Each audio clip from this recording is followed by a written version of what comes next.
ويلا بينا فلوج 3 اليوم التالت رحنا ديزني لاند. طبعا ده كان حلم الطفولة.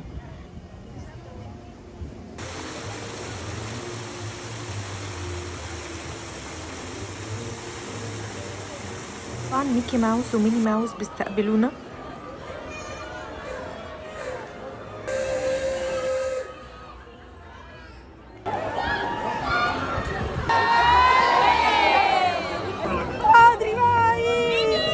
كنت منبهره بكل حاجه. انا ما كنتش متخيله اللي انا كنت بشوفه في التلفزيون في الكرتون وانا صغيره ان انا اشوفه قدامي وان اروح المدينه دي مخصوص.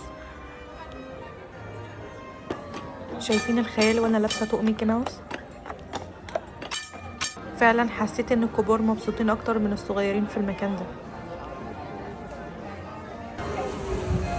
انا حاسه كاني عايشه معاهم في عالم الكرتون في التلفزيون بالظبط.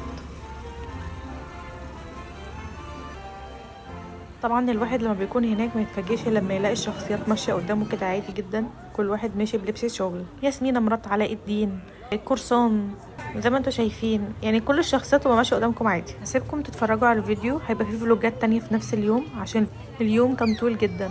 وطبعا احتفلت بعيد ميلادي. هسيبكم وتابعوا الاجزاء اللي جايه تكمله اليوم في ديزني. دي اول لعبه ركبناها اللي هي العالم الصغير، بيترجموا بكل لهجات العالم، افريقيا، اسيوي، عربي، انجليش، بريطاني، هندي، كل الجنسيات. وبعد كده هندخل على قسم الهوليوود هيبقى موجود قدامكم. هسيبكم في الفيديو وتابعوني في الفيديوهات اللي جايه ان شاء الله. سلام.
هندي بقى.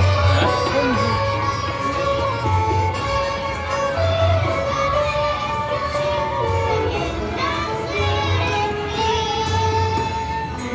عربي ده. عندنا انما يوناني صح؟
Wow.